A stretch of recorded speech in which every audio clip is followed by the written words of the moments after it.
Okay, so in this video, I wanted to highlight a spiritual pilgrimage that takes place at a lake in Alberta every summer. This tradition goes back to the 1800s, and this pilgrimage is really the mixture of Catholic and Indigenous traditions in the area. And every summer, thousands of people travel to this lake from all over Western Canada and sometimes even the northern United States. And there's a tradition that the lake itself has healing or spiritual properties to it. And I'm going to outline the history of this pilgrimage, but I'm also going to show you recent footage of the main pilgrimage site. I had been there when I was a kid, and I visited again this summer, and it's a very interesting and beautiful place, and it has a very distinct vibe to it. So the lake I'm talking about is Lac Ste Anne. This is located about 70 kilometers northwest of Edmonton, Alberta. Obviously, there were many Indigenous people in the area of Lac Ste Anne prior to European settlement, and the most prominent Indigenous group in the area was and still is the Alexis Nakota Sioux Nation. The Nakota have an interesting history as to how they ended up on the shores of Lac Ste Anne. According to the tribe's oral history, a charismatic Nakota chief from the southeast had a vision to lead his people to the shores of this sacred lake, which they called Wakamne, which means God's lake.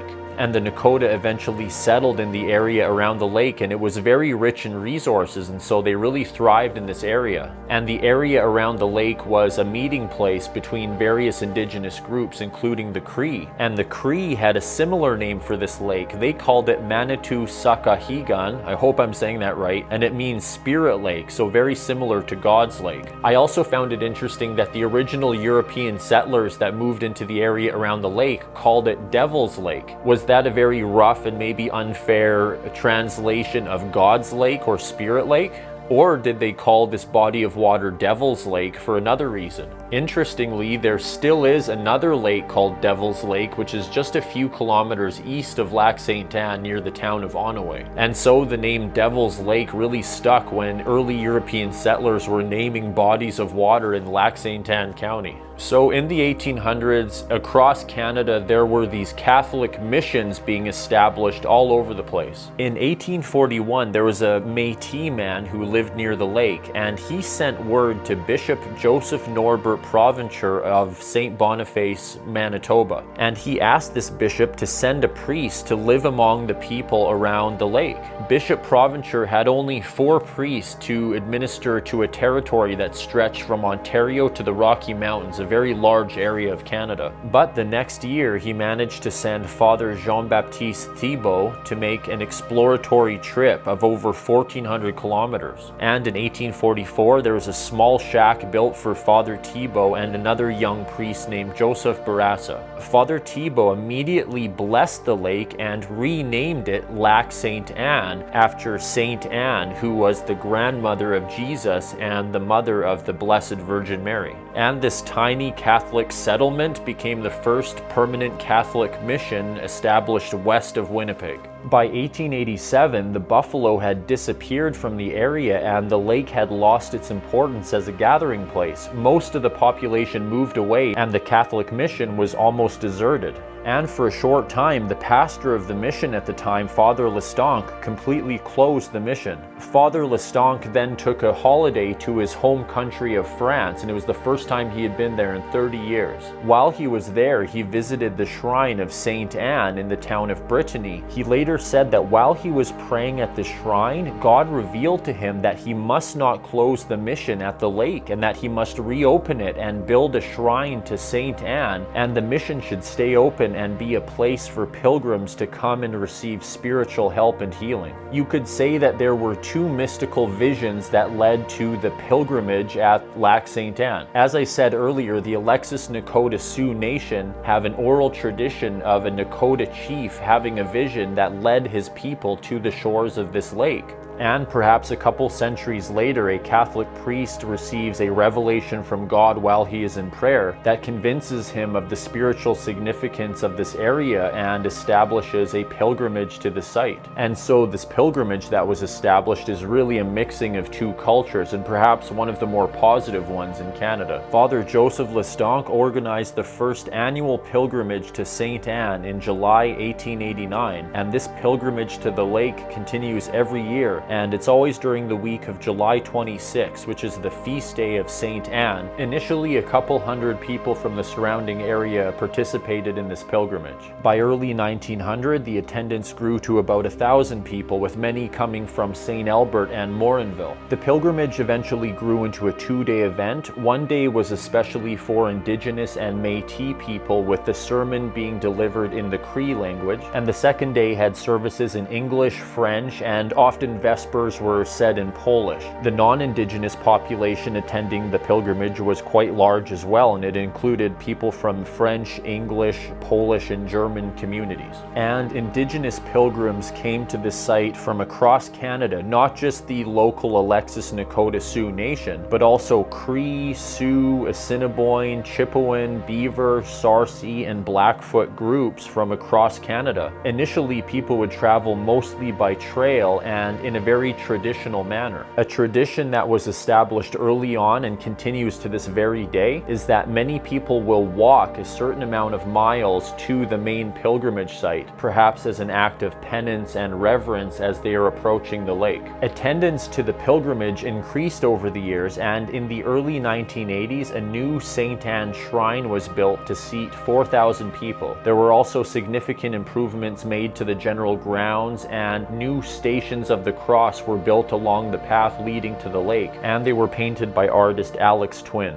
And honestly, this whole area really has an interesting vibe to it. On July 26, 2000, the missionary Oblates declared the creation of a new partnership with the local Indigenous people to own, direct, and operate the pilgrimage grounds. In 2003, the Lac Ste Anne Trust was established, and it's comprised of the Provincial of the Oblates, the Archbishop of Edmonton, and 3 First Nations Catholics and 1 Métis Catholic. One of the first things this group did was to apply for the pilgrimage site to be designated a National Historic Site by the Government of Canada, and this officially happened in 2004. You may remember last summer, 2022, Pope Francis visited Canada in a widely publicized tour, and he didn't make very many stops while he was in the country, but one of the few places he visited was the Lac Ste Anne Mission on Tuesday, July 26th.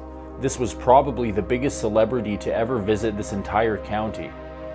And of course, the Pope was doing this tour in the spirit of reconciling with the Indigenous groups in Canada that the Church had really hurt over the years, especially through their system of residential schools and abuse of Indigenous people. And I'm not going to get into my opinion now on the relationship between the Catholic Church and the Indigenous people of Canada, but I just wanted to lay out a basic history of this site and the pilgrimage. And obviously, over time, the people attending this pilgrimage have had different motivations and mental frameworks for how they even see the universe. There are many European and non-Indigenous people that participate in this pilgrimage, and they come from a wide variety of religions and backgrounds. And obviously there are many Indigenous and Métis people that are involved in the Catholic Church and their traditions, and of course there are some that lean more into their own Indigenous cultural traditions. But a common theme that unites people in their pilgrimage to this site is that the St. Anne Shrine, as well as the lake itself, have healing properties, and many people over the years have claimed to have been healed from various addictions as well as physical and mental ailments. The St. Anne Shrine main building also has a wall with a collection of crutches that people have placed there after claiming to have been healed while visiting the site. This building is really cool. Honestly, I felt a very distinct vibe. It was hard to explain, but I definitely felt different while I was in this building.